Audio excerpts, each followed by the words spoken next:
अक्सर जब भी किसी देश की तरक्की की बात होती है तो दिमाग में एक बहुत ही सीधी सी तस्वीर उभरती है। गगनचुंबी इमारतें, चौड़ी सड़कें। बिल्कुल। और हर साल बढ़ता हुआ वो जीडीपी का आंकड़ा। ये कुछ कुछ वैसे ही है जैसे किसी की मेडिकल रिपोर्ट में खून का स्तर या वजन बढ़ा हुआ दिख जाए। हाँ, और हम तुरंत ये मान लेते हैं कि इंसान पूरी तरह से स्वस्थ है। सही कहा। ये एकदम सीधा गणित लगता है।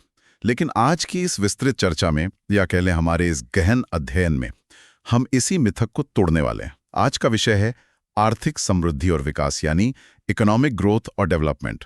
बहुत ही शानदार विषय है, खासकर उन लोगों के लिए जो यूपीएससी, एसएससी या स्टेट पीसीएस जैसी प्रतियोगी परीक्षाओं की तैयारी कर रहे हैं। अक्सर अखबारों में या न्यूज़ में इन दोनों शब्दों को एक ही तराजू में तौल दिया जाता है, ग्रोथ और डेवलपमेंट। लेकिन आज के हमारे स्रोत बताते हैं कि अर्थशास्त्र की दुनिया में ये दोनों बिल्कुल अलग हैं, एकदम अलग। और आज हमारा उद्देश्य यही है कि रटने के बजाय हम इन अवधारणाओं के पीछे के क्यों को समझें। हाँ, अगर बेसिक कॉन्सेप्ट क्लियर हो गया ना, तो परीक्षा में चाहे जितना भी घुमावदार प्रश्न आ जाए, उसका उत्तर आसानी से दिया जा सकता है। चलिए तो इसे थोड़ा विस्तार से समझते हैं।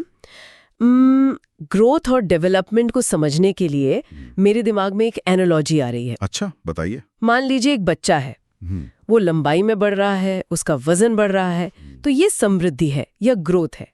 इसे इंची टेप या वजन करने वाली मशीन से आसानी से नापा जा सकता है। बिल्कुल सही। लेकिन अगर वो बच्चा समझदार हो रहा है, नई चीजें सीख रहा है, उसका व्यवहार बेहतर हो रहा है, तो ये विकास है, यानी डेवलपमेंट। अरे वाह, ये हार्डवेयर और सॉफ्टवेयर वाला नजरिया तो इस पूरी अवधारणा को एकदम स्पष्ट कर देता है। अगर हम इसे अर्थशास्त्र के स्रोतों से जोड़ें तो आर्थिक समृद्धि यानी इकोनॉमिक ग्रोथ वास्तव में एक अर्थव्यवस्था का हार्डवेयर अपग्रेड है। ये पूरी तरह से एक मात्रात्मक यानी क्वांटिटेटिव अवधारणा है। मतलब इससे सिर्फ आंकड़ों में देखा जा सकता है ना? बिल्कुल।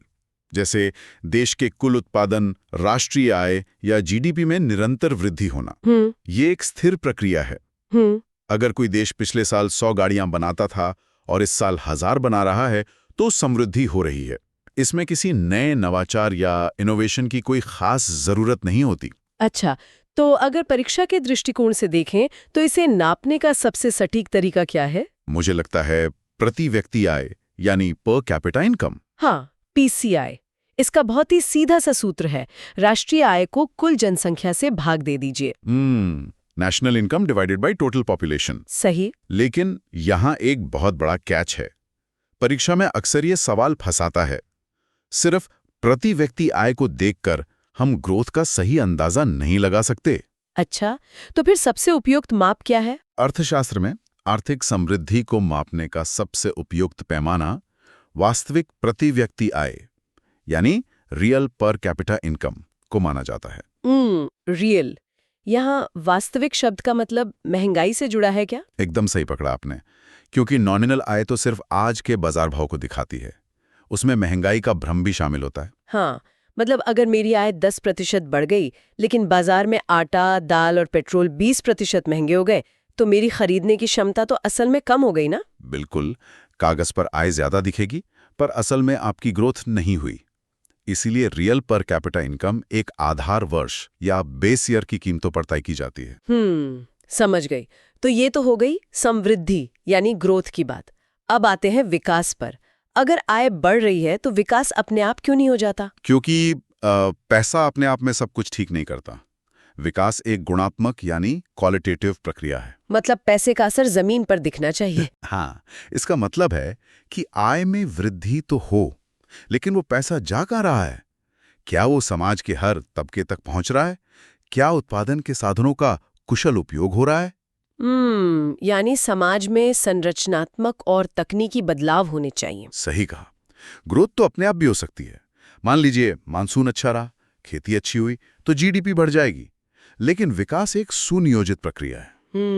इसके लिए शिक्षा, स्वास्थ्य और बुनियादी ढांचे में जानबूझकर निवेश करना पड़ता है। बिल्कुल। और यहाँ जो बात सबसे आकर्षक है, वो है प्रोफेसर अमर्त्य सेन का दृष्टिकोण। अरे हाँ, उन्हें तो इसी काम के लिए 1998 में नोबेल पुरस्कार भी मिला था ना? जी। उन्होंने आर्थिक विकास को सिर्फ आय तक सीमित नहीं रखा उन्होंने इसे सशक्तिकरण और क्षमताओं के विस्तार के रूप में परिभाषित किया। सशक्तिकरण यानी एम्पावरमेंट। हाँ, क्या उस आर्थिक तरक्की ने एक आम इंसान को अपनी जिंदगी के फैसले खुद लेने की ताकत दी है? क्या एक गरीब परिवार के बच्चे के पास अब ये क्षमता है कि वो अच्छी शिक्षा पाकर डॉक्टर बन सके? अगर देश की जीडीपी बढ़ रही है लेकिन उस बच्चे के पास ये विकल्प नहीं है तो सेन के अनुसार वहां विकास नहीं हुआ है। एकदम सही। और ये विकास हवा में नहीं होता। इसके कुछ निर्धारक होते हैं, जैसे प्राकृतिक संसाधन, पूंजी निर्माण, कैपिटल फॉर्मेशन, हाँ, और बाजार का आकार। इन सब पर विकास निर्भर करता है। अच्छा, यहाँ मेरे दिमाग में एक सवाल आ रहा है। अगर समृद्धि को मापना इतना आसान है, मतलब जीडीपी के आंकड़ों के जरिए, तो हम विकास जैसी गुणात्मक चीज को कैसे मापते हैं? इसके लिए इंची टेप कहाँ से लाएं? यहीं पर सूचकांक यानी इंडिसेस काम आते हैं। तब ये महसूस हुआ कि सिर्फ आय से काम नहीं चलेगा, तो सबसे पहले PQLI सामने आया।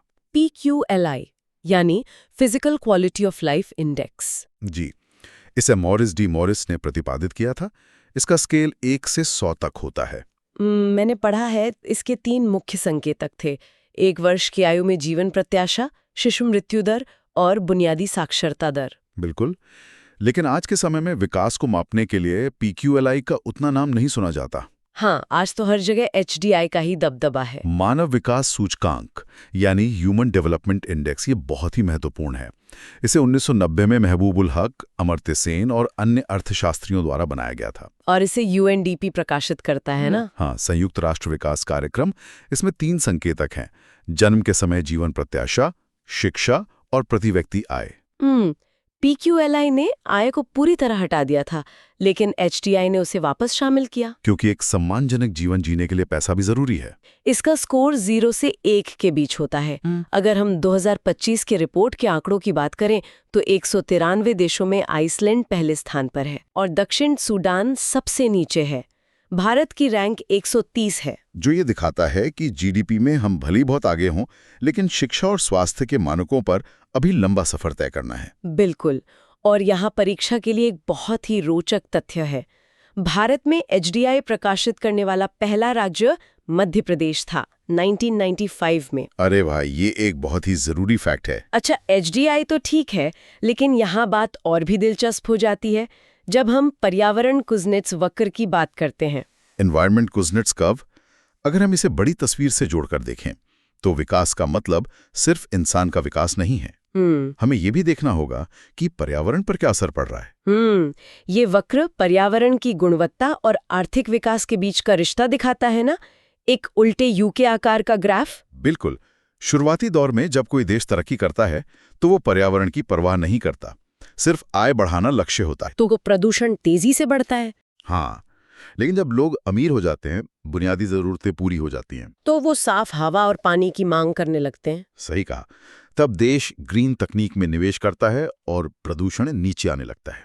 ये तो हुई पर्यावरण की बात, लेकिन कल्याण को मापने के लिए भी तो कई नए पैमाने आए हैं। हाँ, कल्याणकारी सूचकांक, जैसे विश्व बैंक का बेसिक नीड्स अप्रोच। और न्यू भी तो है, नेट इकोनॉमिक वेलफेयर। हाँ, इसे सैमुअलसन ने प्रतिपादित किया था।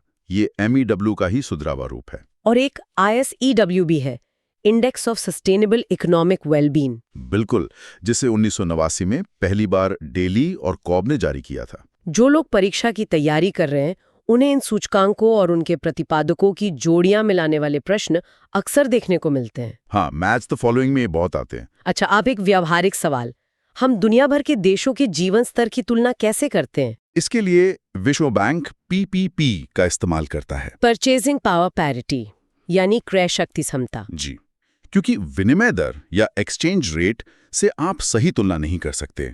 भारत में जो कॉफी 50 रुपए की है, वो अमेरिका में शायद 400 रुपए के बराबर हो। तो PPP ये बताता है कि असली खरीदने की ताकत कितनी है। बिल्कुल। लेकिन इन सबसे अलग एक देश ऐसा भी है जिसका नजरिया बिल्कुल ही अनूठा है। भूटान। मुझे ये मॉडल बहुत पसंद है, ग्रॉस नेशनल हैप्पीनेस यानी GNH। हाँ, 1970s के दशक में भूटान के चौथे राजा जिग्मे सिंगे वांगचुक ने इसका विचार दिया था। जहां पूरी दुनिया GDP नाप रही है, वहां भूटान खुशी नाप रहा है। और ये बहुत वैज्ञानिक तरीके से होता है। इसमें 9 डोमेन्स हैं और 33 संकेतक हैं। जैसे मानसिक शांति, समय का उपयोग, पर्यावरण। हाँ, इससे एक महत्वपूर्ण सवाल खड़ा होता है। जीएनएच हमें सिखाता है कि सतत विकास या सस्टेनेबल डेवलपमेंट को एक समग्र दृष्टिकोण अपनाना चाहिए। मतलब गैर आर्थिक पहलुओं को भी आर्थिक प्रगति के बराबर महत्व मिलना चाहिए। बिल्कुल।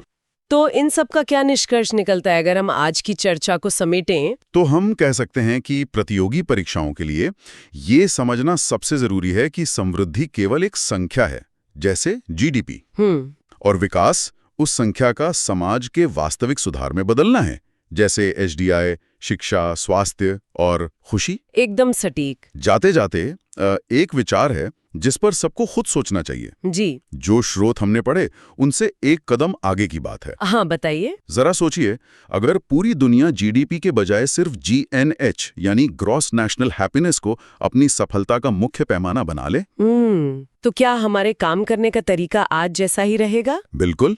क्या तकनीकी प्रगति की गति ऐसी ही अंधी दौड़ वाली होगी, या फिर हमारी जीवन शैली पूरी तरह बदल जाएगी? ये वाकई सोचने वाली बात है। इसी सवाल के साथ हम आज की इस विस्तृत चर्चा को यहीं रोकते हैं।